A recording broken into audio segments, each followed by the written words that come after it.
I sat by the window, gazing at the hydrangeas blooming in the garden, reflecting on the changes in my life over the past few years. I'm Margaret Johnson, 62 years old. 2 years ago, I lost my beloved husband John, and since then, I've been living alone in this big house. After retiring from the local elementary school where I worked for 40 years, I was supposed to lead a quiet life. However, life took an unexpected turn. "Mom, can you watch Emily again today?" David's voice called from downstairs.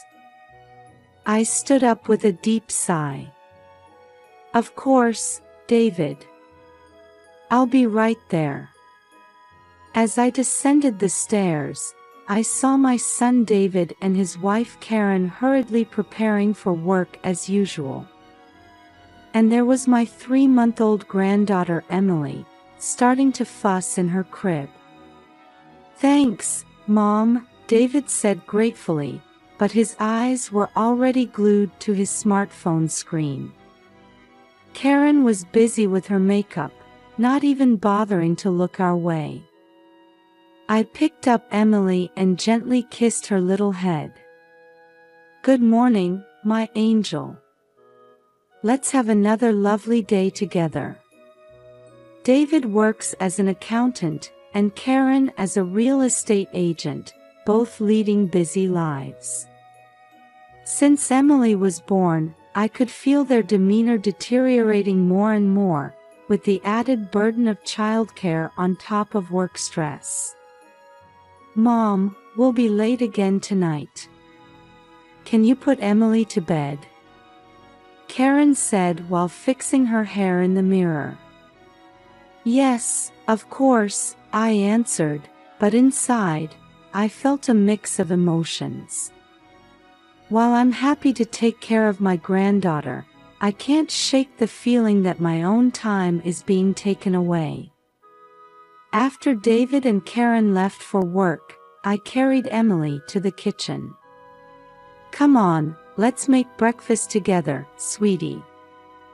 As I prepared breakfast while talking to Emily, I suddenly remembered the Saturday farmers market. Every Saturday, I looked forward to taking Emily there. Not only did I buy fresh vegetables and fruits, but the interactions with people there soothed my heart. I especially enjoyed conversations with Sarah, a 21-year-old college student. She studies agriculture at the local university and enthusiastically talks about organic vegetables. Just last week, she taught me how to grow organic spinach.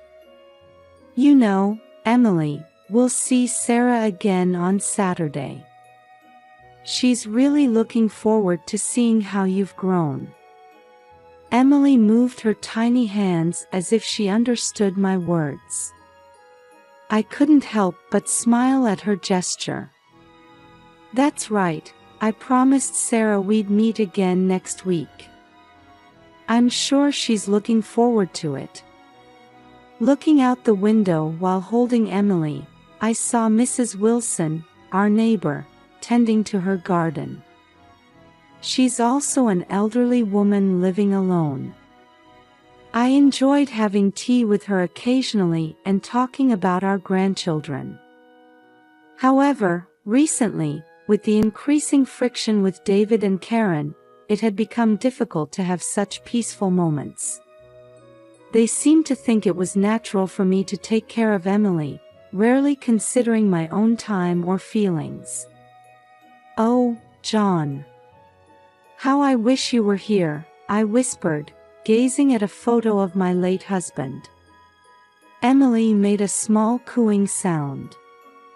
I came back to myself and gently hugged the baby. "I'm sorry, Emily. Grandma was feeling a bit lonely again." At that moment, I couldn't have imagined that I wouldn't be able to keep my promise to meet Sarah next Saturday. And that the reason for this would greatly change my life. That evening, when David and Karen returned home, I sensed a different atmosphere. They gathered in the kitchen, looking excited. "Mom, we have amazing news!" David exclaimed happily. I turned towards them, still holding Emily. "What happened?" Karen answered, "We're planning a trip to Hawaii." I widened my eyes in surprise. "Oh, that's wonderful. But what about Emily?" David said with a smile, "That's where we need your help, Mom. Could you take care of Emily for about 2 weeks?" I hesitated. 2 weeks? That's too long. I can't do it alone. Karen interjected, "But you can do it, Mom. You know Emily better than anyone." Those words made me feel conflicted. True, I know Emily better than anyone.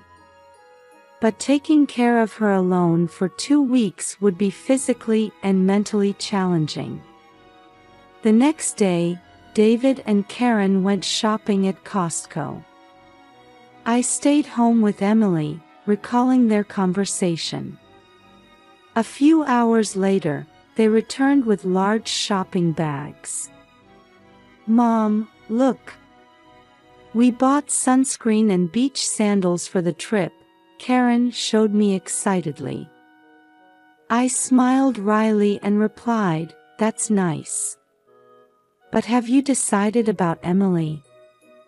David looked a bit troubled and said, "Actually, we checked with the local YMCA and childcare centers, but they're all full. We couldn't find a babysitter either." I sighed deeply. That's why I said I couldn't do it alone. That night, while I was putting Emily to sleep, David and Karen were whispering about something. I was curious about their behavior, but I couldn't leave Emily's side until she fell asleep. The next morning, their attitude had clearly changed. They looked as if they had made a firm decision. "Mom, we need to talk," David said with a serious face. I answered, feeling uneasy, "What is it?" Karen began, "We've thought of a good solution." At that moment, David suddenly grabbed my arm. "I'm sorry, Mom. But this is the best way." Before I could say anything, they took me and Emily to the basement. Then, they uttered unbelievable words. "The noisy brat and old hag can stay here." I heard the door close and the sound of a key turning. I was too shocked to speak. "David! Karen! What are you doing? This isn't funny!" I shouted desperately. But there was no response. Instead, I only heard the sound of footsteps going up the stairs. Emily, startled by the sudden events, began to cry. I tried to comfort her with shaking hands. "Shoo, it's okay. Grandma's here with you." But my own voice was trembling. In the darkness of the basement, we were enveloped in fear of what would happen to us. Various thoughts raced through my mind. Why did they do this? Are they really going to Hawaii? Leaving us here? As Emily's cries echoed through the basement, I desperately tried to think. How to get out of here, how to call for help, how to protect Emily. Then, I suddenly remembered Sarah. The promise to meet her on Saturday. Maybe she would notice that we were missing. Clinging to that small hope, I held Emily tightly in the darkness. We had to face this long ordeal together. As my eyes adjusted to the darkness of the basement, I tried to assess our surroundings. Emily was still crying in my arms, but her voice had calmed a little. "It's okay, Emily. Grandma's here with you," I said as I stood up and began to feel my way along the wall. Suddenly, I felt something under my foot. I bent down to touch it and found it was a plastic bag. A Walmart shopping bag. Inside were canned goods and bottled water. "Ah, that's a relief," I sighed. At least David and Karen hadn't completely abandoned us. But anxiety soon hit me. How long could we survive on this food and water? Was there enough formula for Emily? I carefully checked the contents of the bag. Canned soup, vegetables, fruits. Several bottles of water. And Emily's formula and diapers. "We'll have to use these carefully," I muttered. Next, I had to think about caring for Emily. Changing diapers, feeding her, and comforting her. How to do all this in a dark basement. Fortunately, my smartphone was in my pocket. Checking the battery, it was at 80%. "I'll have to use this wisely," I thought as I used the flashlight function to change Emily's diaper. "There, that should be good for a while," I said to Emily as I gently picked her up. Next, I had to think about how to escape. I began to thoroughly explore the basement. The door was sturdy and didn't seem easy to open. There was a small window, but it was at ground level and not big enough for an adult to fit through. I found an old toolbox and checked its contents. It contained a hammer, screwdriver, pliers, and other tools. "I wonder if I can use these to open the door," I thought as I approached the door. However, no matter how many times I tried, the door wouldn't budge. "Help! Can anyone hear me?" I shouted, but there was no response. Exhausted, I sat on the floor, holding Emily. That's when I noticed an old radio. If only this would work, I thought as I picked up the radio. The batteries seemed to be dead, but I found spare batteries in the toolbox. After some struggle, I finally heard sound coming from the radio. I felt a glimmer of hope, having established a connection with the outside world. While listening to the news and music from the radio, I formulated my next plan. Hoping that Sarah would notice our absence, I also thought about what we could do ourselves. That's when I noticed the remnants of vegetables in the corner of the basement. Some of the vegetables I had bought at the farmer's market were starting to rot. That's it. I had an idea, remembering my knowledge about composting. If I could create a bad smell using the rotten vegetables, it might attract the attention of the neighbors. I carefully gathered the rotten vegetables and placed them near the small window. This might change our situation a bit, I thought, holding on to a small hope. As the days passed, I kept busy between caring for Emily and planning our escape. To calm Emily's cries, I remembered and started singing lullabies I used to sing long ago. "Hush, little baby, don't say a word. Grandma's gonna buy you a mockingbird." As I sang, I held Emily's tiny hand. Her presence gave me the strength to overcome this difficult situation.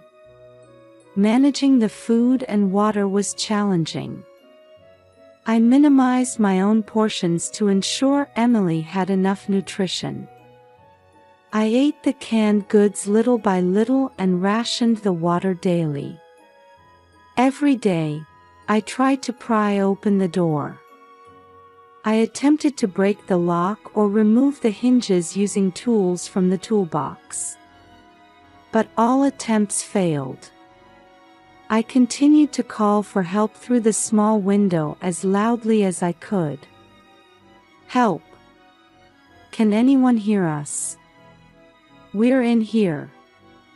But there was no response. My voice seemed to be absorbed by the basement walls. The radio was our only comfort. Listening to the news helped us feel not completely isolated from the outside world. Sometimes, I would listen to music programs to soothe Emily. The bad smell strategy was more effective than I had expected. The odor of rotting vegetables seeped out through the small window. I prayed that someone would notice this unusual smell. As my sense of time became blurred, I spoke to Emily. You know, Emily. Grandma will absolutely protect you. I'll find a way to get us out of here. And then we'll go to the farmer's market together again and meet Sarah. Emily looked at me as if she understood. At that moment, I renewed my determination. No matter what happens, I will protect this child. And I will definitely find a way to escape from here. In the darkness of the basement, our struggle had only just begun. Sarah was setting up for the farmer's market as usual. While arranging the organic vegetable stand run by her family, she suddenly felt something was off. That's strange, she muttered. The familiar face of the kind old lady who visited every Saturday was nowhere to be seen. Margaret Johnson. She always came with her granddaughter, Emily. I wonder if Margaret isn't coming today, Sarah thought, looking around. Sarah had become close to Margaret over the past few months. Margaret's warm smile and her joy in talking about Emily's growth had become a highlight of Sarah's Saturdays. She promised last week that we'd meet again this week. Worried, Sarah asked other regular customers. But no one had seen Margaret. Maybe she's not feeling well, Sarah told herself, but she couldn't shake off an uneasy feeling. That evening, as Sarah was walking home, she passed by Margaret's house. Suddenly, she noticed a foul smell. Ugh! What a terrible odor! Holding her nose, she looked around. It wasn't garbage collection day. Yet, a strong stench was coming from Margaret's house. This is odd. Someone as meticulous as Margaret wouldn't let such a smell linger. Sarah stopped and stared at the house. The curtains were drawn, and she couldn't see inside. But she couldn't shake the feeling that something was wrong. Gathering her courage, she knocked on the front door. Margaret? Emily? Is anyone home? No answer. She knocked again, but still no response. Sarah's unease grew. Margaret's absence from the Saturday farmer's market, and now this strange situation. Could something bad have happened? She took out her smartphone and, hesitating slightly, dialed 911. 911, what's your emergency? The operator's voice came through. Sarah hesitated but then began to speak. I'm worried about an elderly neighbor. I haven't seen her for a few days. And now there's a strong, foul smell coming from her house. I understand. Can you give me more details? Sarah explained about Margaret, her recent absence, and the strange smell coming from the house. We'll send officers to check. Please wait there. After hanging up, Sarah felt relieved. Professional help was on the way. Reassuring herself, she waited for the police to arrive. 30 minutes later, a police car arrived without sirens. 2 officers got out of the car. Good evening. Are you the one who called? Yes, that's me, Sarah replied. After getting more details from Sarah, the officers began to investigate around the house. They too noticed the foul smell and grimaced. This definitely isn't normal, one officer said. They knocked on the door again and called out loudly. But still no response. Let's ask the neighbors, the other officer suggested. The officers began to go around to the neighboring houses. Sarah watched, waiting anxiously. After a while, information from an elderly neighbor next door changed the situation dramatically. Come to think of it, I saw David and his wife leaving with large bags late last Friday night. I haven't seen them since. The officers' expressions changed upon hearing this testimony. They returned to Margaret's house and tried to peek inside through the windows. One officer muttered. We might need to make an emergency entry. Sarah held her breath. As the situation rapidly unfolded, she felt a mix of fear that her worries might be justified and hope for Margaret and Emily's safety. The officers contacted their headquarters, requesting permission for an emergency entry. Sarah stood there, tense about what was about to happen. As the police officers were preparing for the emergency entry, a taxi approached from the distance. Sarah spotted familiar faces inside the car. Isn't that David and Karen? Sarah informed the police officers. The taxi stopped in front of the house, and David and Karen got out. Their expressions were bright, as if they had just returned from an enjoyable vacation, but they froze upon seeing the police vehicles. What's going on here?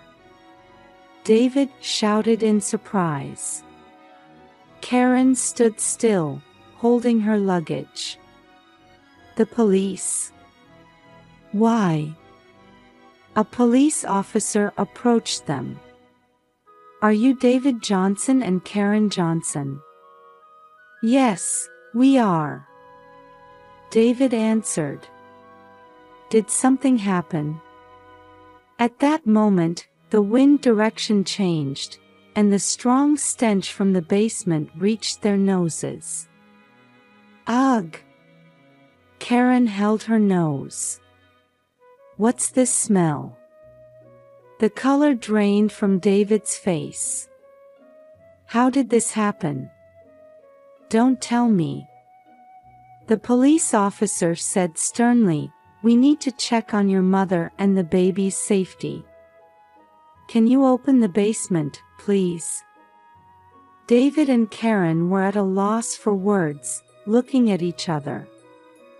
Sarah felt something was off about their reaction. Under police supervision, David opened the basement door with trembling hands.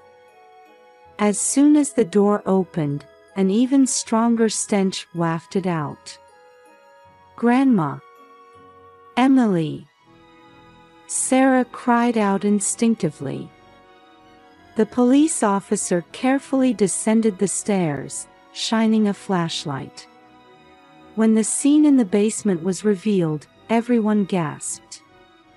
In the dim corner of the basement, Margaret sat cradling Emily. They both looked weak, but seemed to be barely conscious. "Oh, thank goodness, they're alive," Sarah whispered, relieved. The police officer quickly approached Margaret and Emily to check their condition. "Call an ambulance," he instructed the other officer. David and Karen were speechless at the scene before them. "Mom. Emily." David mumbled in a trembling voice. The police officer turned to face them. "David Johnson, Karen Johnson, you're under arrest. You have the right to remain silent." Sarah watched this development with mixed feelings of surprise and anger. While relieved that Margaret and Emily were safe, she couldn't help but feel furious at David and Karen's actions. The paramedics arrived and began carefully rescuing Margaret and Emily. Sarah rushed to Margaret as she was being placed on a stretcher. "Margaret, are you all right?" Margaret gave a weak smile. "Sarah, thank you." Emily also looked at Sarah and reached out her tiny hand. Seeing this scene, Sarah struggled to hold back her tears. "It's okay now, you're safe," she said. David and Karen were handcuffed and put into the police car. Neighbors, attracted by the commotion, had gathered around, and surprised voices could be heard from all directions. As the ambulance carrying Margaret and Emily headed to the hospital, Sarah was asked to accompany a police officer to the station for a statement. Although her mind was in turmoil from the events of the past few hours, one thing was clear: she was truly glad she had been able to help Margaret and Emily. 6 months had passed since that day, and on a calm afternoon, Margaret had just finished a counseling session at the local senior center. "How have you been lately, Margaret?" the counselor gently asked. Margaret smiled and answered, "I'm getting better, little by little. The time I spend with Emily is the best therapy." Recovering from the terrifying experience in the basement hadn't been easy, but regular counseling was helping her heal. "Have you thought about David and Karen?" the counselor carefully inquired. Margaret's expression clouded slightly. "Yes, they're on probation now. I hear they're doing community service on weekends."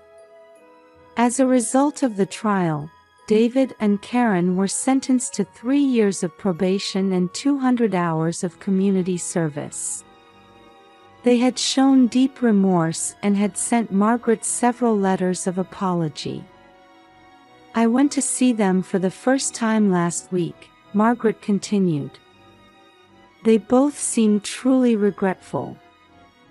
I'm torn between the anger inside me and the desire to forgive." The counselor gently placed a hand on hers. "Those are natural feelings. Let's work through them together, taking as much time as you need." "How did the custody hearing for Emily go?" the counselor asked. Margaret's face brightened. "The family court granted me custody.